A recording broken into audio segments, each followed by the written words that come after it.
ሰላም ይብዛላችሁ ክብራትና ክብራን ቤተሰቦቻችን Oh with you my life is so much better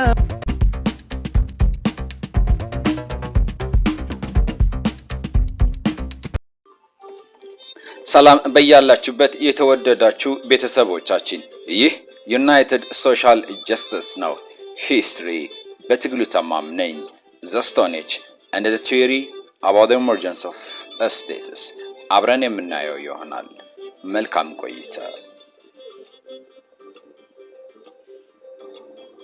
The ability to make tools is one of the basic distinguishing features of the human species. The ability to make tools የሰው ልጆችን ከየትኛውም ፍጡር የሚለያቸው ልዩ ባህሪያቸው አንደኛው ቁሶችን መሳሪያ መስራት መቻላቸው ነው። The earliest tools were made out of stone. እናም የሰው ልጅ ለመጀመሪያ ጊዜ መሳሪያ የሰራው ከድንጋይ ነው። ስለዚህ አንደኛው የሰው ልጅ ልዩ ባህሪ ተብሎ የሚታወቀው መሳሪያ መስራት መቻሉ ነው። የመጀመሪያው መሳሪያ ደግሞ የሰራው በድንጋይ ነው ማለት ነው። ቶም the Stone Age የምንለው የድንጋይ ዘመን የምንለው that was when tools were made out of stone. መሳሪያን ከድንጋይ ስንሰራ ዋና መሳሪያ መስራችን ዋናው ጉዳያችን ድንጋይ ስለነበረ ግብአታችን that was Stone Age የድንጋይ ዘመን ብለን እንጠራዋለን ማለት ነው። The Stone Age is a transitional period from hunting and gathering to the period of civilization. Stone Age የምንለው የሽግግር ዘመን ነው። የሰው ልጅ ከማደንና ከመልቀም ወደ ስልጣኔ የተሻገረበት ዘመን ወይንም መሸጋገሪያው ድልድይ Stone Age ብለን እንጠራዋለን። The human stage of development. The time when tools were made of stone. Stone Age የምንለው አንደኛ human stage of development አንደኛው የሰው ልጆች የእድገት ደረጃ Stone Age ተብሎ ይጠራል። ሁለተኛ the time when tools were made of stone. ሰው ልጅ መሳሪያን ከድንጋይ የሰራበት ዘመን ነው Stone Age ብለን የምንጠራው። This period is to a long time እና ሰው ልጅ ካሳለፋቸው የህይወት ዘመኖች ውስጥ ወይንም በታሪክ በጣም ረጅም ጊዜ የሚባለው Stone Age ነው የድንጋይ ዘመን ነው ማለት ነው።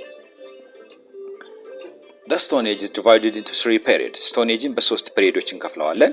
The Paleolithic Age, the Mesolithic Age and the Neolithic Age.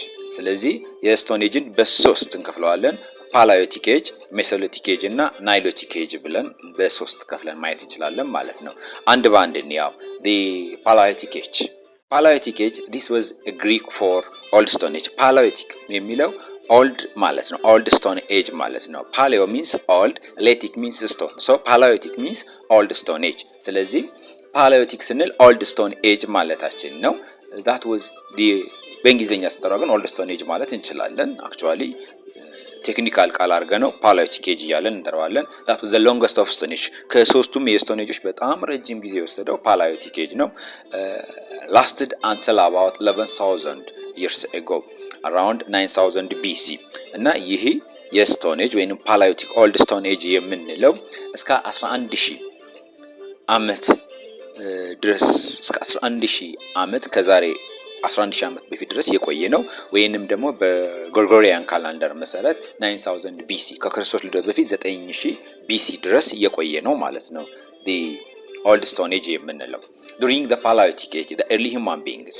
made the first crude stone tool known as hand axe እና በፓላዮቲክ ኤጅ የሰው ልጆች ያገኛቸው ግኝት የሰለጣኔው ደረጃ ምን ይመስላል የሚለውን ስናይ መጀመሪያ hand axe ሰርተዋል hand axe የመጀመሪያው ጥሬ ከድንጋይ የተሰራ የሰው ልጅ መሳሪያ ነው hand axe እያለን የምንጠራው በዚሁ በፓላዮቲክ ኤጅ ዘመን የሰው ልጅ መኖሪያውን ዋሻ ውስጥ ያደረገው ነው ዋሻ ውስጥ አስቀምጦልናል ይኖር ነበር እንዲሁም discovered fire እሳትን ያገኘበት ነው began to use language ቋንቋን መጠቀም የጀመረው በዚሁ በፓላዮቲክ ኤጅ ዘመን ነው ማለት ነው የሰው ልጅ ሁለተኛው the stone age ላይ ሁለተኛው ፔሪዮዳችን the Mesolithic age ነው Mesolithic middle stone age meso means middle lithic means stone so Mesolithic ስንል middle stone age መሐከለኛው የድንጋይ ዘመን ማለታችን ነው meso ስንል middle ነው መሐከለኛ ማለት ነው lithic ድንጋይ ነው ተባብለናል ስለዚህ the middle stone age ማለት ነው the middle stone age is a transitional period between the Paleolithic and the Neolithic ages ስለዚህ Mesolithic የምንለው በፓላዮቲክ ኤጅ እና በኦልድ ስቶን ኤጅ እና በኒው ስቶን ኤጅ በናይሎቲክ ኤጅ መሃል ትራንዚሽን የሽግግር ጊዜ ነው ማለት ነው it lasted from 9000 BC to 8000 BC እና ከመቼ እስከ መቼ ይቆያል ካላችሁ ከ9 ሺህ ቢሲ እስከ 8000 ቢሲ ነው። ከፓላዮቲክ መጨረሻ ቢሲ አንስቶ እስከ ናይሎቲክ መጀመሪያ ያለው የ1000 ዓመት ቢሲ ነው። ስቶን ቱልስ ወይስ ስላይትሊ ኢምፕሩቭድ እና በዚህ ዘመን የሰው ልጅ ያገኘው ውጤት ምንድነው? በሜሶሊቲክ ኤጅ ላይ የሰው ልጅ ያገኘው ውጤት አንደኛው የሚሰራቸው የድንጋይ መሳሪያዎች የተሻለ መሻሻል አሳይተዋል። በተወሰነ ደረጃ ስቶን ቱልስ were more adaptable to different uses during these ages። መሻሻል ብቻ ሳይሆን ለተለያዩ አገልግሎት የሚውሉ ከድንጋይ የተሰሩ ቁሳቁሶችን መስራት የጀመረው በዚህ በሜሶሊቲክ ስቶን ኤጅ ላይ ነው ማለት ነው። ሶስተኛው ስቶን ኤጃችን the nilotic age ብለን የምንጠራው ነው። this was new stone age። ናዮ means new, litic means stone ነው። ስለዚህ nilotic new stone age ነው። that starts around 8000 BC and lasted until 4000 BC ከ8000 እስከ 4000 BC መሃል ላይ ያለውን the new stone age እንለዋለን። a great revolution took place during this age። ይሄ ናይሎቲክ ኤጅ ከነበሩት ከሁለቱ በጣም የሚለየው መሰረታዊውን አብዮታዊ ለውጥ የተደረገበት ነው። ናው ሪቮሉሽን አብዮታዊ ስንል መሰረታዊና በፍጥነት የሚደረግ ለውጥ ይሆናል። ኢቮሉሽን ካለን ግን አዝጋሚ ለውጥ ይሆናል፣ በሂደት የሚመጣ ለውጥ ይሆናል ማለት ነው። so nilotic age brought about the so called nilotic revolution or agricultural revolution። በዚህ በናይሎቲክ ኤጅ ላይ አንደኛው ለውጣችን ናይሎቲክ ሪቮሉሽን ማካሄዳችን ወይንም አግሪካልቸራል ሪቮሉሽን የእርሻ አብዮትን የሚያካሂድ ነው በዚህ በናይሎቲክ ኤጅ ነው። ስለዚህ ናይሎቲክ ኤጅ እስካሁን ካሉት በጣም የተለየ ነው ማለት ነው። the real changes in the nilotic revolution was the shift from hunting of animals and the gathering of foods to keeping animals and growing crops regularly. this shift is called systematic agriculture። so በናይሎቲክ ዘመን ላይ ዋናው ግኝታችን እንስሳትን አድኖ ከመብላት ተክሎችን ለቃቅሞ ከመብላት እንስሳትን ጠብቆ አርብቶ ተክሎችን አሳድጎ በቋሚነት መብላት ወይንም ሲስተማቲክ ብላታዊ የሆነ እርሻን የጀመርንበት ዘመን ነው የናይሎቲክ ፔሪድ። that systematic agriculture ዋናው አቺቭመንታችን ነው ማለት ነው በናይሎቲክ ፔሪድ ላይ። so the Nilotic agricultural revolution are far reaching consequences እና በጣም መሰረታዊ የሆኑ ለውጥ አስከትሏል። የናይሎቲክ አግሪካልቸር ሪቮሉሽን የእርሻ አብዮት በናይሎቲክ ዘመን መሰረታዊ የሆኑ እስካሁን የሰው ልጅ የቀጠላቸው ለውጦች እንዲመጡ መሰረት የጣለው በዚህ ሰዓት ነው። ከለውጦቹ አንደኛው ምንድነው ካለን the prerequisite for civilization were laid down during this age። ለስልጣኔ የሚያስፈልጉ ቅድመ ሁኔታዎች የስልጣኔ መሰረተ ልማቶች መጣል የጀመሩት መመስረት የጀመሩት በናይሎቲክ ሪቮሉሽን ነው ማለት ነው። agriculture was introduced and transformed the lives of Nilotic people። የአግሪካልቸር መተዋወቅ የናይሎቲክ ዘመን ሰውን ህይወቱን ሙሉ በሙሉ እንዲቀይር አድርጎታል ማለት ነው። The Nilotic agricultural revolution had transformed the life of the Nilotic people. As a result, human beings began to produce food. በናይሎቲክ agricultural revolution ምክንያት የሰው ልጅ ከሁሉ ምድር ላይ ካለው ፍጥረት ሁሉ ልዩ የሚያደርገውን አንደኛውን ባህሪ ተጎናጸፈ። ያ ምንድነው? ፉድ ፕሮዲዩሰር፣ ምግብ ማምረት መቻል፣ የራሱ ምግብ የሚያመርት የሰው ልጅ ነው ማለት ነው። This was followed by sedentary way of life and a complex social organization። አንድ ቦታ ሆኖ ምግብ ማምረቱ ደግሞ sedentary life በአንድ ቦታ በቋሚነት እንዲኖር አስችሎታል። በአንድነት ቦታ ላይ መኖሩ ብቻ ሳይሆን ማህበራዊ ህይወቱ ኦርጋናይዝ እንዲሆን እንዲደራጅ አስችሎታል። stone houses were built። ቤቶችን ከድንጋይ መስራት ጀመረ። religious palaces, religious places and granaries was constructed። የሃይማኖት ቦታዎች ወይንም ቴምፕሎች ቤተ መቅደሶችን መገንባት የጀመረበት ሰዓት ነው። granaries መጋዘኖችን መገንባት እህል ማስቀመጫ መጋዘኖችን መገንባት የጀመረበት ነው። ስለዚህ አሁን ያለው ባህሪያችን መሰረት የተጣለው በናይሎቲክ ሪቮሉሽን ዘመን ነው ማለት እንችላለን። The Nilotic agricultural revolution, new and better tools like the hoe, the yoke and the wheel appeared።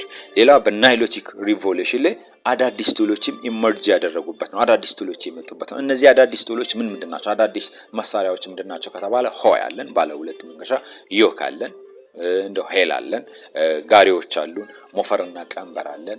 እንዲሁም በሁለት ጣት የሚቆፍር መቆፈሪያ ሁሉ መጠቀም የጀመርንበት ነው ማለት ነው። the use of animal labor in the production of food ምግብን ለማምረት ወይንም እርሻ ስራ ላይ የእንስሳትን ጉልበት መጠቀማችን የበለጠ ሞር ፕሮዲዩስ እንድናደርግ ብዙ እንድናመርት አስችሎናል። so the change had such a dramatic effect that history call it the Nilotic agricultural revolution። እነዚህ ነገሮች አንድ ላይ ሰብስበን ምን ብለን እንጠራቸዋለን?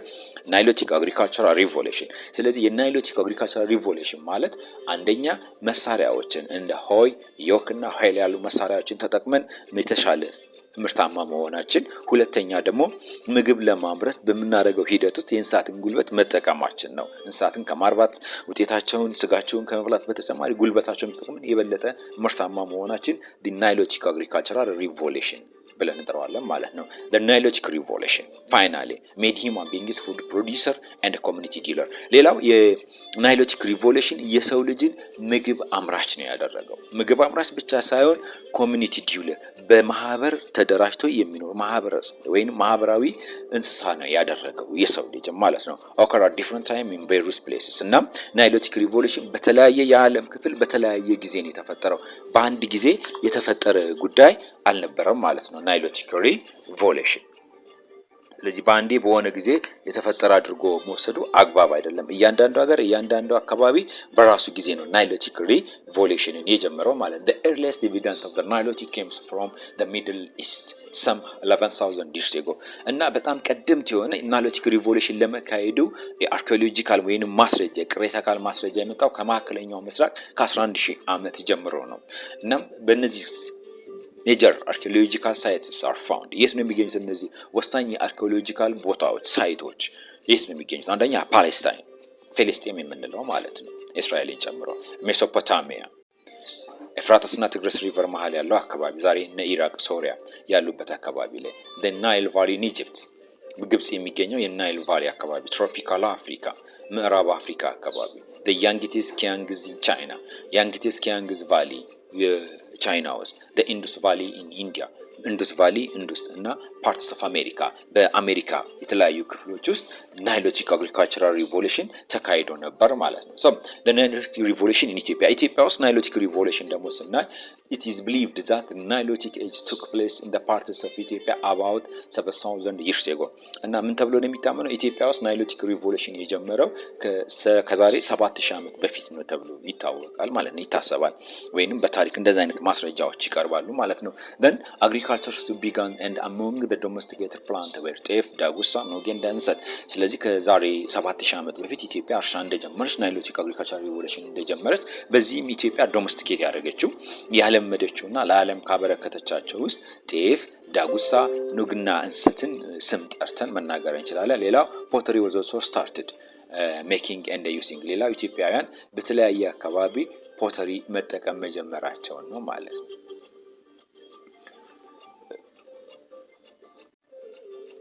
so histories from the United Social Justice ያቀርብላችኋለሁ። በትግሉ ተማምነው ላይክ፣ ሼር፣ ሰብስክራይብ አድርጉ።